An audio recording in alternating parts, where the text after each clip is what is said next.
Hola, hola, Connie, ¿cómo estás? Buenos días. Buenos días, estoy muy bien. ¿Cómo estás tú? Bien, bien, bien. Hoy día estamos 29 de octubre. Seguimos con nuestra serie de Día de Muertos. Y cuéntanos, hoy día, ¿qué toca en el altar de muerto? Ese día 30, ¿qué honramos? ¿Qué tipo de muertes honramos? ¿Y de qué vamos a hablar hoy día? Hoy es 29. Los 29 se le 29, dedica el 29. altar a las personas que han muerto por accidentes. Vamos a hablar sobre esto y también una arista que sale casualmente de este tema. Ok, entonces hoy día tenemos las muertes por accidentes, cosa diferente a lo de ayer que eran muertes violentas. Aunque antes de entrar a grabar me comentabas que en tanatología también se difunde porque hay ciertas muertes violentas o muertes por accidente a la hora de trabajar desde la tanatología se trabaja de la misma manera? O explícanos un poco cuál es la diferencia en la tradición mexicana y en la tanatología, los puntos en común y diferencia para separarnos un poco del programa de ayer. Cuéntanos. Perfecto. Bueno, nosotros hicimos este orden de temas por la tradición mexicana. Ayer era específicamente a los que han fallecido por muertes violentas, el día de hoy por accidentes, pero como dijiste tú, en tanatología, las herramientas se parecen mucho porque incluso un accidente violento puede estar comprometido también con un evento de accidente, o lo contrario, ¿no?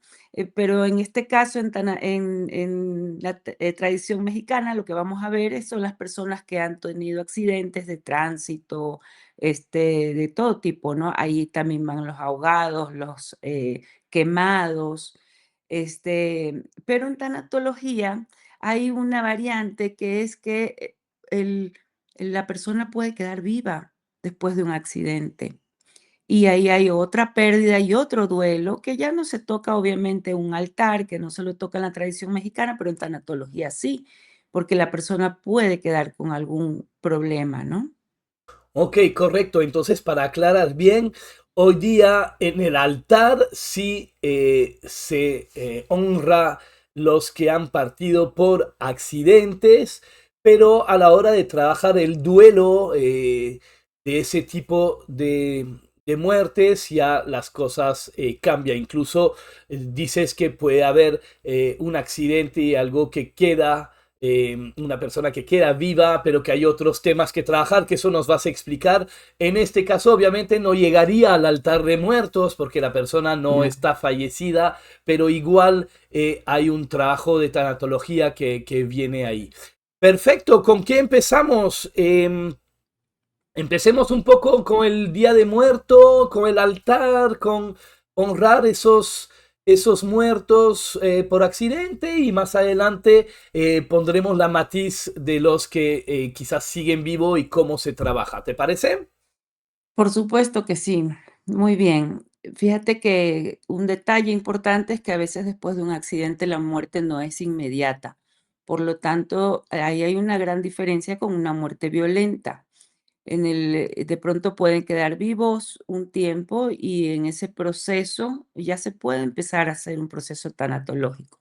En el caso, pues, del altar, es algo muy bonito poder honrarlos con fotografías, con el alimento que les gustaba, con algún detalle que les gustaba, ¿no? Ya sea un objeto, si les gustaba leer un libro, si les gustaba escribir su cuaderno y su pluma, la comida, siempre se les pone la comida favorita, su foto es la que aparece hoy en el altar de muertos.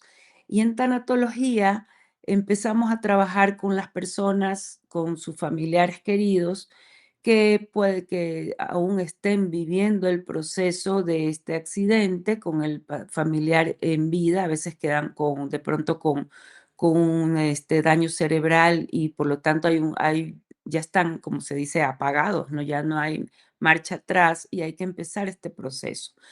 Es un poco parecido al inicio, porque fíjate que como es un accidente, también es un evento inesperado, ¿no? Entonces puedes entrar inmediatamente en la negación, puedes entrar en ese shock, y querer creer, ¿no? Que la persona después del accidente está vivo o va a sobrevivir, hasta no tener la palabra de alguien de peso, como un médico que pueda dar la respuesta final. Y entonces allí viene toda esta negación. Sobre esta negación es primero lo que hay que trabajar. No diciendo, no, sí pasó, sino escuchando, permitiendo que la persona se exprese, que llore, que grite, que hable, eh, procurando también que no se haga daño. Ahí es súper importante en los accidentes, observar ese aspecto del doliente, que el doliente no entre en una depresión que lo lleve a quererse lastimar o a querer caer en alcohol, a querer caer en drogas, en buscar soluciones de ese tipo. Cuando uno como tanatólogo observa esos comportamientos que pueden aparecer, tiene que remitirlo a un especialista en esos temas, o sea, trabajarlo ya con un apoyo incluso de psicoeducación, que la psicoeducación te va a dar herramientas para que tú puedas acompañar a la persona o la persona pueda aprender a incorporarlas en su vida poco a poco, pero siempre en esta primera etapa con mucho respeto, con mucho tino, uno tiene que manejar la situación para que este acompañamiento sea lo más amable, lo menos invasivo posible. No tratar, como dijimos ayer, de dar respuestas que no van a ser ciertas. ¿Va a volver? Es que no va a volver. Quiero una respuesta, no, la respuesta la vas a ir encontrando tú y quizás no encuentres respuesta. Y no está mal eso, porque así es la vida. Cuando empezamos a comprender la muerte, comprendemos los procesos naturales de la vida en los que están estos presentes. A veces el accidente nos hace pensar que la persona no tenía que morir en ese momento. Esa es la típica conclusión a la que suele llegar la persona. No le tocaba, eso decimos. Es que no le tocaba, fue un accidente. Y ahí vienen, pues, otras preguntas, ¿no? Es que esa es la esencia misma de la palabra accidente, diría yo. El accidente es esto, es algo que no tenía por qué pasar y que pasó repentinamente sin que nadie pueda hacer nada al respecto, sin que nadie se le espere, sin que es prácticamente la definición del accidente, ¿no? No tenía que pasar, pues no, no tenía que pasar, pero pasó porque es un accidente, ¿no? Justamente. Entiendo que la negación será realmente algo que inmediatamente que no lo podemos creer, no lo queremos aceptar y como dices, no tenía que pasar y en general es tonto. Hablando de accidentes, será la sincronía del universo que justo antes de entrar acá contigo me llama un amigo que tuvo un accidente, felizmente está vivo, tu hijita también, lo único que termino muerto, en el cual voy a tener que despedirme, es mi moto. Así que bueno, ahí están los accidentes, no deben pasar, pero pasan y ya, cuando pasó, pasó. Entonces, acompañar con cariño a la persona, dejar nuevamente ese primer momento, dejar la negación, dejar que grite, que pataleen, que haga lo que sea, hay que acompañar amorosamente a lo que ocurre, pero tampoco que se mantenga mucho en el tiempo, imagino, ¿no? Ujú. Porque claro, en un primer momento está bien, hay que negar, hay que gritar, hay que uno no acepta y todo esa como que invasión de emociones encontradas, pero esto cuánto tiempo, porque hay personas que se quedan de nuevo atrapados en esa primera fase, no sé si está bien dicho, pero en ese primer momento. Entonces ahí, ¿qué ocurre si la persona se mantiene mucho tiempo en ese estado? Fíjate que hay una de las herramientas que nos ayuda mucho, una vez más, al igual que ayer, por eso digo que en algunas cosas es parte de la tanatología, Es empezar con, ejercicios de respiración, ayudar a la persona a que encuentre calma, a que encuentre paz. Se hace el ejercicio de respiración de 4x4, que se llama 4, inhalar en 4 tiempos, sostener en 4 tiempos, exhalar en 4 tiempos y retener en 4 tiempos, y repetirlo, varias veces. Cuando la persona entra en esas crisis, eh, lo vamos a ayudar con estos ejercicios de respiración, que realmente son muy sencillos y los puede hacer en su casa, ¿no? Y lo importante es uno poderle dar esas tareas para que las pueda realizar. Y como decías tú, no podemos permitir que esto se prolongue tanto, por lo tanto, las sesiones también son más, digamos, más, prontas. Entre una y otra sesión tiene que haber de pronto un espacio de 7 días, una semana, a máximo 10 días para poder hacer un acompañamiento adecuado y ver, observar cómo la persona va reaccionando, ¿no? Ahí las flores de Bach, pues, son una super herramienta que nos va a ayudar a que la persona pueda salir de ese primer estado, ¿no? De negación, de shock, de rabia, porque va a aparecer mucha rabia. Y como todo fue también ahí repentino, empezar a trabajar poco a poco el liberación del espacio que la persona dejó.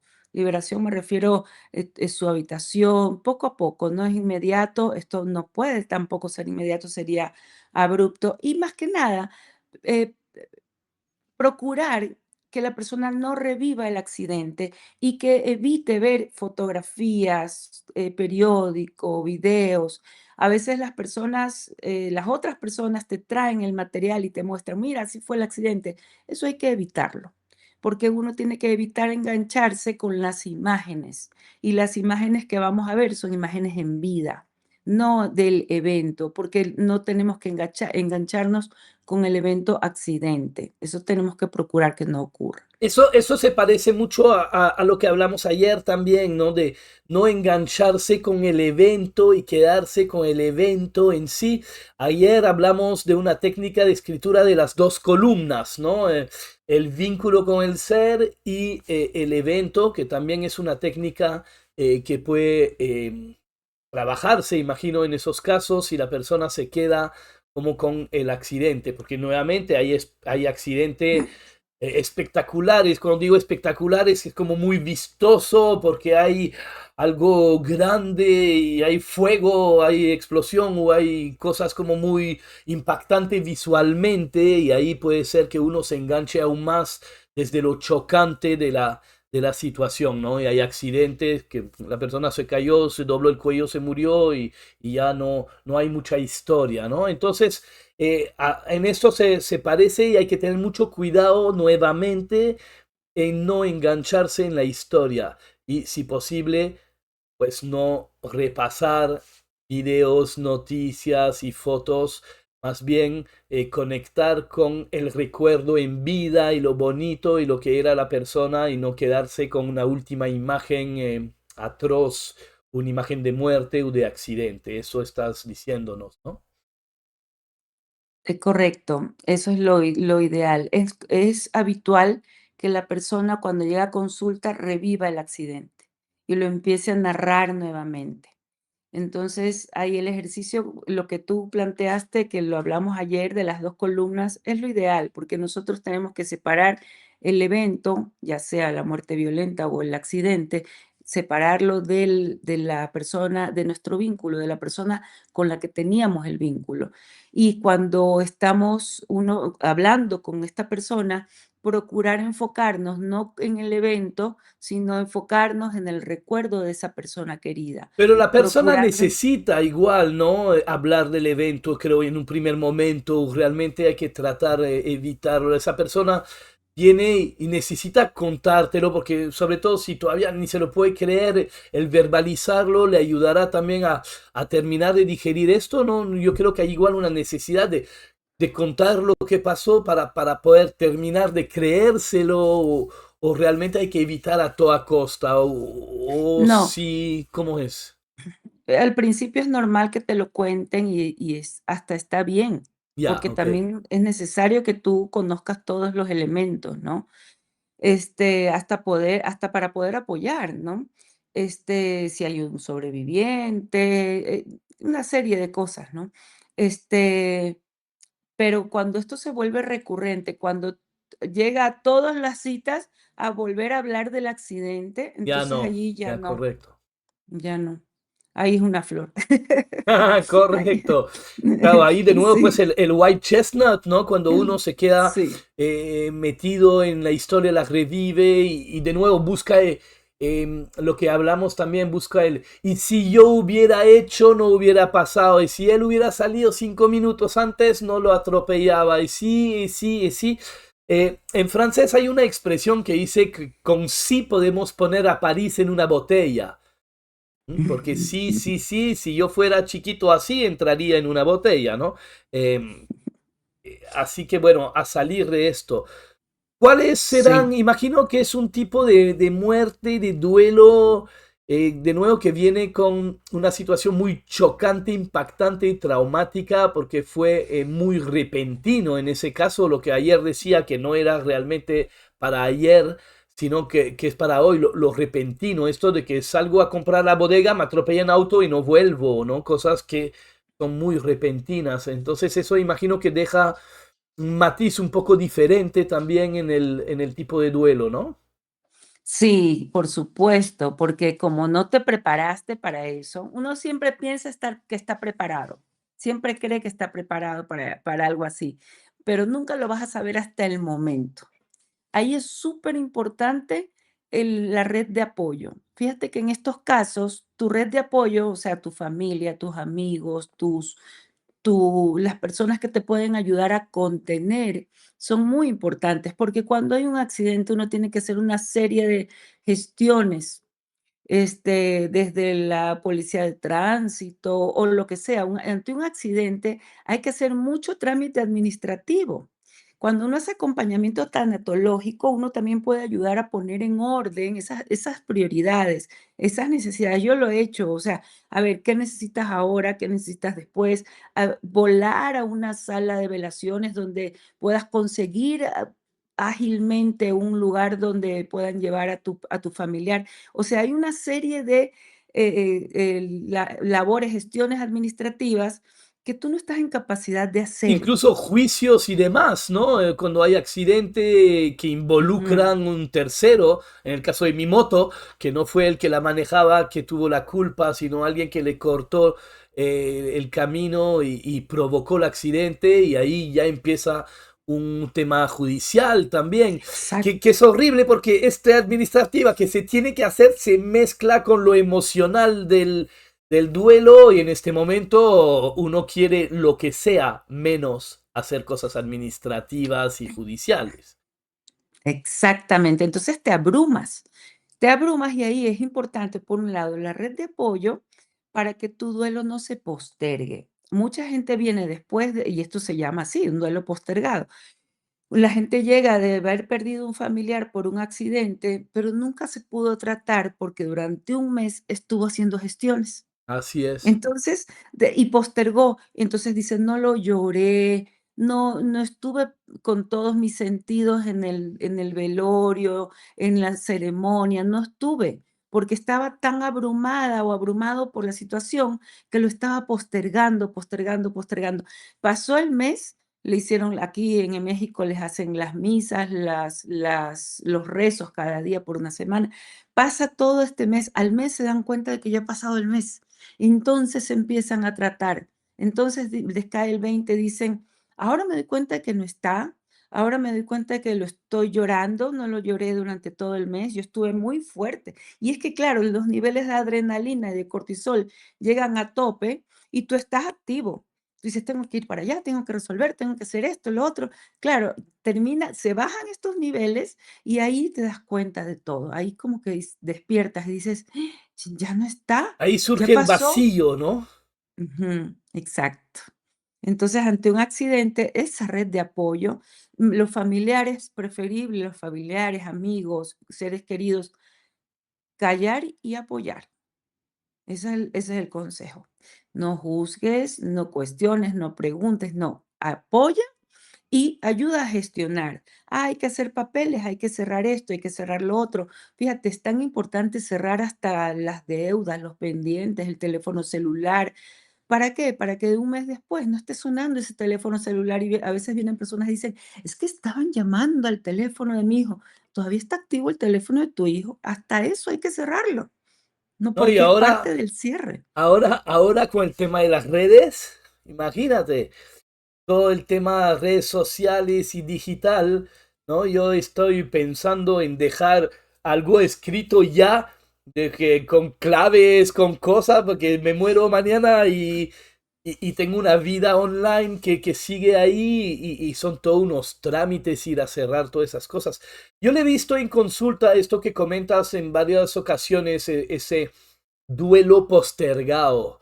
Postergado porque, pues primero hay que ver trámites, hay que ver historias que terminar, que cerrar, ver juicios, ver problemas y no, y no hablamos todavía que de ahí viene las aves de rapiñas a empezar a ver qué pasa con la herencia a veces, ¿no? Imagínate cuando todavía no lloras a tu muerto, que ya están ahí los gallinazos, como los llamamos en Perú, esa ave que viene a buscar los restos, ¿no? Y a veces eso se mezcla también con el duelo y uno se tiene que cuidar de esa gente y todavía no vive el duelo. Em, ¿Qué tanto?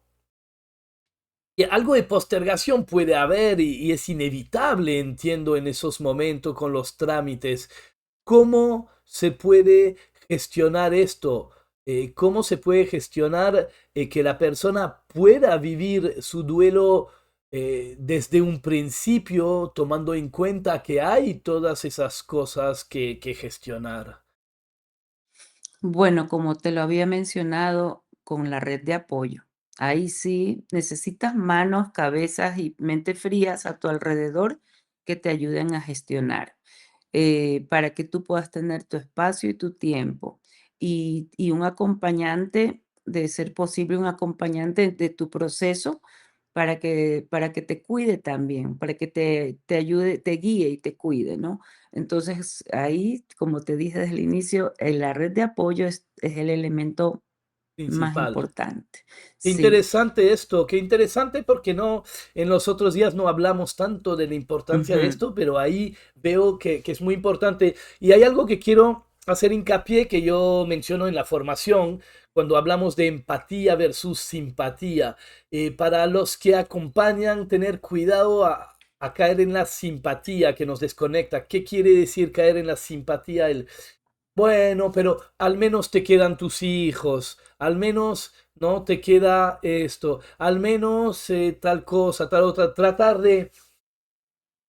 de aliviar el sufrimiento, rescatando lo positivo que pueda quedar en esto, me parece que es muy inútil, mejor callado y acompañar ese sufrimiento, que es lo que necesita la persona. La persona no está, ven, tenemos que salir y divertirnos, tenemos que cambiarte los pensamientos, cambiarte la cabeza. En ese momento creo que no se trata de tratar que la pase bien o que esté en un momento tranquilo, sino en comprender su sufrimiento, dejárselo, aceptar que lo tiene que vivir y más bien apoyarlo en que lo pueda vivir, apoyarlo con toda la parte más bien burocrática y administrativa que no va a poder hacer para que él pueda vivir su sufrimiento realmente y poder empezar ese proceso de gestión del duelo. Porque muchas veces veo que la gente viene alrededor, yo me acuerdo del, del entierro de mi suegra, donde estaba uno de los hijos llorando y gritando y, y otras personas que venían que decía, pero no llores, no llores, ¿cómo no va a llorar? El cajón que está entrando en el hueco es su madre. ¿Cómo no va a llorar y no va a gritar? Déjelo, déjelo. Si hoy no lo hace, ¿cuándo lo va a hacer?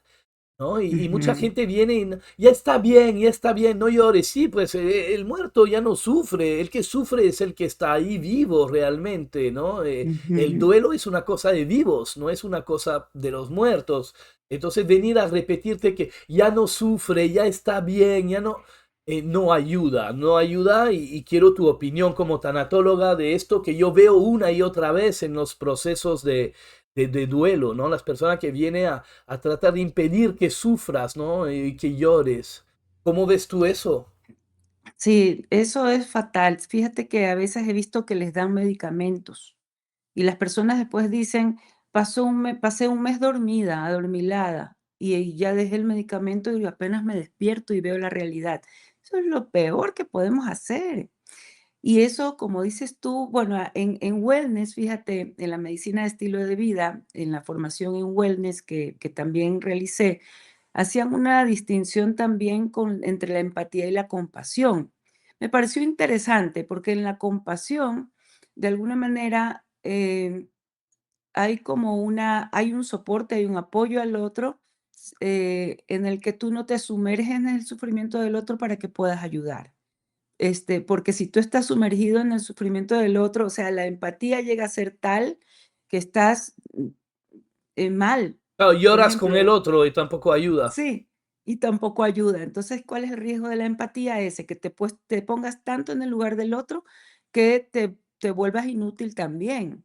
En este momento debe ser útil. Entonces, tú como acompañante, el tener esta actitud compasiva, respeta y acompaña de manera lógica, de manera natural, sin sumergirse en ese sufrimiento para poder realmente ser de utilidad para el otro. Porque si no somos dos llorando, si yo veo a alguien que, por ejemplo, pierde su hijo en un accidente y inmediatamente me ubico en ese lugar desde la empatía y pienso, y esto si le pasara a mi hijo, no, me perdieron ahí en ese momento. Ya, pero eso No no se es trata de empatía. Si ser, tú piensas en cómo te sentirías tú con tu hijo, ya no es simpatía de nuevo, ¿no? Que la empatía claro, tampoco es comerse y vivir lo otro, sino comprender el sufrimiento desde el otro. Porque también hay el acompañamiento de, ay, pobrecito, que tampoco es una tampoco. buena posición. Ujú. Sí, bueno, esa es la distinción que se hace en wellness. Y me parece interesante porque la actitud compasiva busca eso, ¿no? Busca de corazón, desde el amor, acompañar, ¿no? Que efectivamente, como dices tú, eso no, la empatía busca que te sientas en el lugar del otro sin sumergirte en su sufrimiento. Y como dices tú, en la simpatía, él ya pasará, ya vas a ver que vas a estar bien, ese tipo de comentarios no al lugar. No, no, ya pasará, yo lo diré. Yo, o sea, el que sufre, el que está en ese momento viviendo el duelo, él sabrá cuándo habrá pasado, si hace todo este proceso de manera adecuada, ¿no? Y claro, como decimos siempre, el dolor es natural, el sufrimiento es opcional. Nosotros vamos a decidir si seguimos sufriendo 5 años después por lo mismo, pero ahí es un detalle importante y quiero pasar a un siguiente tema, que son los detonantes. Descubrir cuáles son esos elementos detonantes. Quizá pasar por la misma calle, ver el automóvil, o sea, escuchar la canción que sonaba mientras me dieron la noticia. Encuentra esos detonantes del recuerdo, ¿qué dispara el recuerdo? ¿No? ¿Qué cosa está disparando el recuerdo para que tú puedas por un momento evitarlos, por un periodo evitarlos? Quizá más adelante, en 2 años, 3 años, 4 años, escuchar la canción sí, te recuerda, pero no te hace tirar al suelo a llorar, ¿no? O ver el carro no te va a hacer tirar al suelo a llorar. Hay personas que deciden vender el carro, por ejemplo, o desaparecerlo. Está bien, o sea, sabemos que esas cosas pueden ser gatillo. Entonces, ¿por qué los vamos a tener al frente haciéndonos este recuerdo permanente de lo que pasó, ¿no? O si no queremos volver a pasar nunca más por esa calle. Incluso hay gente que se ha ido hasta de la ciudad donde vive después de un accidente. No quiero saber de esa ciudad. Y Y se pues, vale. Y ¿por de qué no? pronto vuelven 5, 10 años y recorre la ciudad y ya la recorre con otra mirada. Ya la cicatriz está cerrada. Ahí quedó la cicatriz, pero está cerrada, ya no sangra. Al principio es natural que sangre. Entonces, ese detalle es súper importante, identificar y ayudarlas a las personas a identificar cuáles son esos gatillos para que los evitemos. Interesante esto. Los gatillos. Sí, pues a veces uno tiene que deshacerse de ciertas cosas que le pueden generar mucho dolor. Pero en muchos casos hay el hijo que te va a hacer acordar siempre porque tiene la cara del ser querido o cosas así también, y eso no lo puedes evitar. Em, yo imagino que cuando las personas quieren hacer eso van a encontrar también mucha resistencia de otros, diciendo, no, pero ¿cómo te vas a ir de la ciudad? ¿O ¿cómo vas a dejar tu trabajo? ¿O ¿cómo vas a vender el auto? ¿Cómo vas a...? Y mucha gente lo que veo es que mantiene el cuarto de la persona intacto después de mucho tiempo. Entonces eso de nuevo, en capítulos anteriores hablamos de que el duelo si se prolonga, se vuelve ya un trauma realmente. Y yo creo que estas cosas que estás comentando ahorita ayuda a justamente no quedarnos atrapado en un duelo eterno o en un sufrimiento recurrente. Cada vez que veo el auto, otra vez vuelvo a sentir dolor, ¿no? Y es algo que pues mientras tengas el auto ahí, va a ser muy difícil porque si el auto, pues durante los últimos 10 años fue algo que diario está asociado a la persona y peor si hubo un accidente con ese auto, encima peor, ¿no? Ujú, muy bien, muy Exacto, bien. sí. Y fíjate, sí, vas a decir algo, No, perdón. dale, dale, dale. Este, no, que me quedé pensando, efectivamente, el tema de no tocar el cuarto también es algo recurrente. No quieren tocarlo por respeto a la persona que se fue. Sin embargo, no es sano. Por un periodo y luego poco a poco ir soltando. Y ahí viene lo que habíamos hablado de las etapas de duelo. Cuando uno al final resignifica, tú puedes llegar a esa conclusión desde ti, con apoyo, obviamente, con apoyo de tanatología, de psicoeducación. Puedes donar, puedes transformar, la idea es que tú te des cuenta de que todo eso, toda esa energía o todos esos objetos bonitos que pudo haber dejado tu ser querido pueden servirle a otro. Cuando tú empiezas a resignificar el duelo, y es cuando ahí puedes tomar acción de todas esas cosas que dejó el ser querido. Y sí, te das cuenta de que más le servían a las personas que, por ejemplo, aquí hay una comunidad, había, bueno, hay menos, de migrantes, puedes repartir a la comunidad de migrantes que están necesitando ropa de frío, ropa de calor, puedes empezar a repartir todo eso. La cama está perfecta, puedes donarla. Entonces ahí empiezas a resignificar el duelo y eso se da ya en una etapa de cierre. Claro, claro que sí. Bueno, muy bien, muy bien. Em, hay algo que quería volver a retomar, que es... em, el primer día mencionamos el duelo anticipado, hoy día mencionamos el duelo postergado. Vemos que hay varios tipos de duelos, que esto ya vendrá seguro más adelante. Tendremos que montar algún taller, algo realmente sobre el duelo, ¿no? Y comprender los diferentes duelos y el acompañamiento en cada caso. Pero entiendo que también mencionaste esto de que a veces por accidente se queda vivo la persona. Entonces, ahí ya no hablamos de duelo o es un tipo de duelo. Porque la persona se queda con vida, pero con mal diagnóstico, ¿no? Que puede morir, se queda en coma o se queda de una forma que el médico nos dice que no hay esperanza.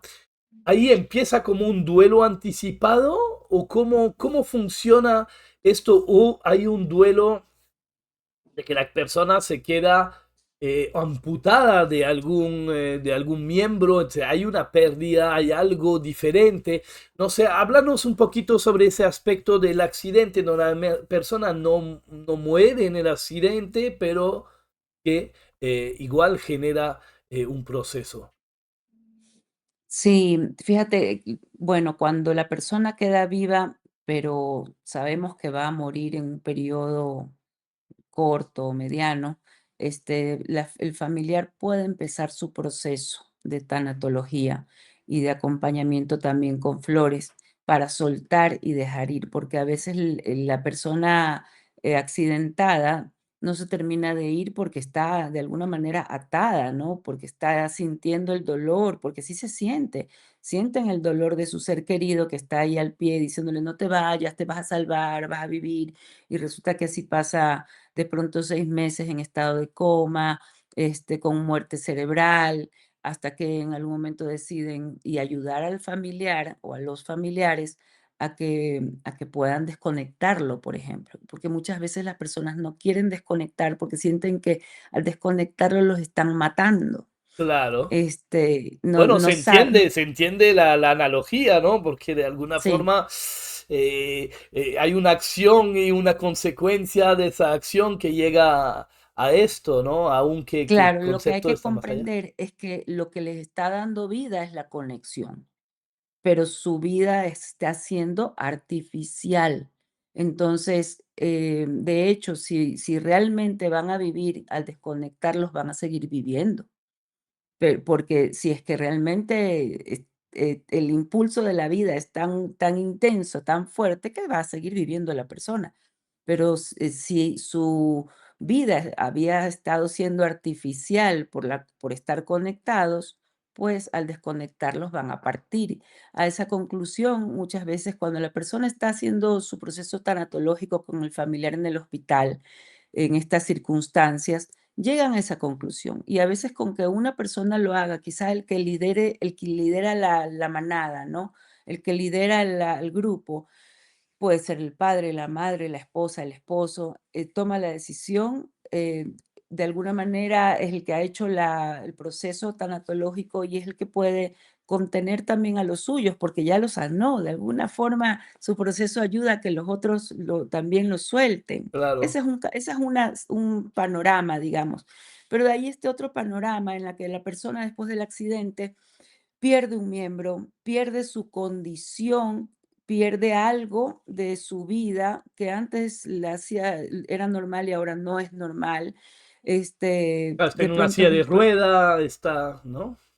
no, quedó parapléjico, quedó con alguna discapacidad y tiene que rehacerlo todo en la vida. Todo, sus rutinas, su profesión, todo lo tiene que transformar, sus relaciones, cómo se mueve en la casa, si es dependiente o no es dependiente. Y esa persona está viviendo un duelo en vida. Eso que tenía ya no lo tiene. Ese Claro, eso ya vínculo que el duelo tenía. lo tiene el mismo accidentado en ese sentido, ¿no? Ajá, sí, Es una figura un poco extraña porque siempre hemos hablado de que, claro, se muere la persona y el duelo es el de que queda, pero ahí es el que tiene el accidente y que sobrevive, pero mal, digamos, o con una condición que lo transforma, y ahí tiene un duelo que hacer él mismo de las pérdidas de movilidad de miembros o de lo que haya pasado. Entonces ahí de nuevo esta misma persona puede seguir trabajando con un tanatólogo para sí. trabajar ese duelo, y obviamente el acompañamiento de flores, que en todos esos casos es para él y todos los familiares, para todos los que están involucrados con el sufrimiento por ese evento. Y ahí es bueno que haga toda la familia el proceso tanatológico, porque todos han perdido algo, todos. La pareja, los hijos o los padres, todos han perdido algo. O sea, no solamente es el que lo pierde en primera persona, el que dice yo perdí la pierna, por ejemplo, al que lo acompaña todos los días a ir al baño, o al que tiene que trabajar el doble porque la persona ya no puede trabajar.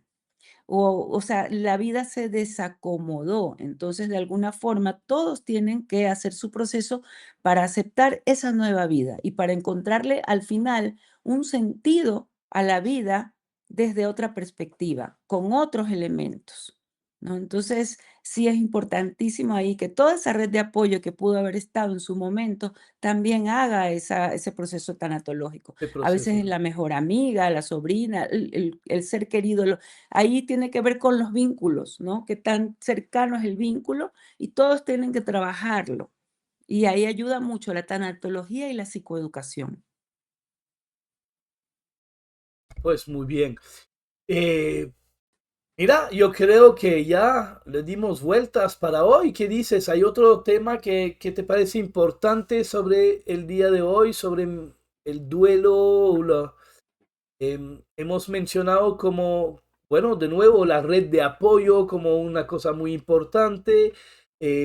Hoy día especialmente hay ese tema de que cuando hay accidente muchas veces vienen trámites, muchos trámites que vienen desde lo judicial o desde lo administrativo, por lo cual la persona en momento de duelo necesita poder vivir su proceso, por lo cual donde más los podemos ayudar si somos los alrededores, realmente en qué te ayudo con todos esos trámites, esa burocracia, todas esas cosas que a él no le aporta nada y le resta más bien la capacidad y Exacto. el tiempo de poder vivir su duelo y poder sanar ese vínculo roto.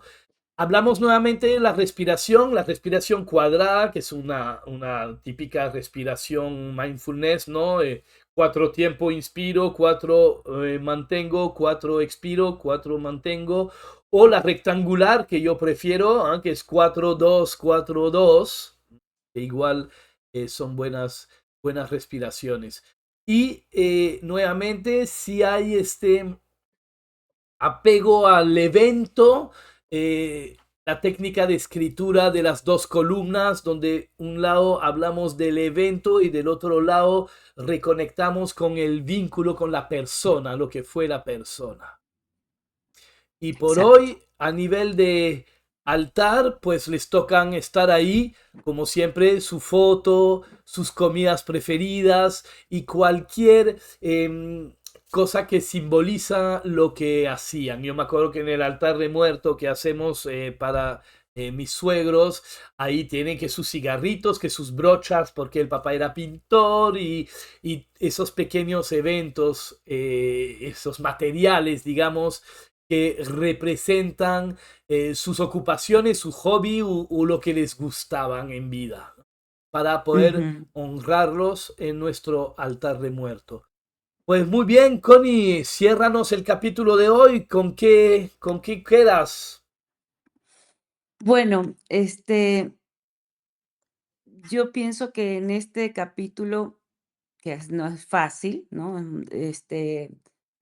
Vale mucho trabajar la empatía y la compasión, y permitirnos, tanto las personas que pierden a un ser querido por accidente, como a la persona que puede quedar en vida tras un accidente con un cambio radical, trabajar la aceptación y la resignificación.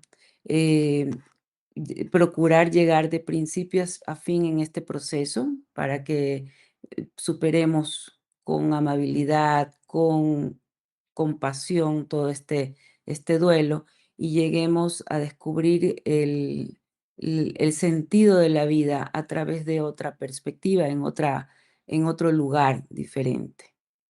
Aceptar los movimientos de la vida como parte de la vida misma. Aceptar y soltar, ¿no? De nuevo, que eso no es el principio, pero es donde debemos dirigir esos procesos, ¿no? Hasta el momento donde uno acepta y deja ir y puede continuar con la vida porque la vida continúa.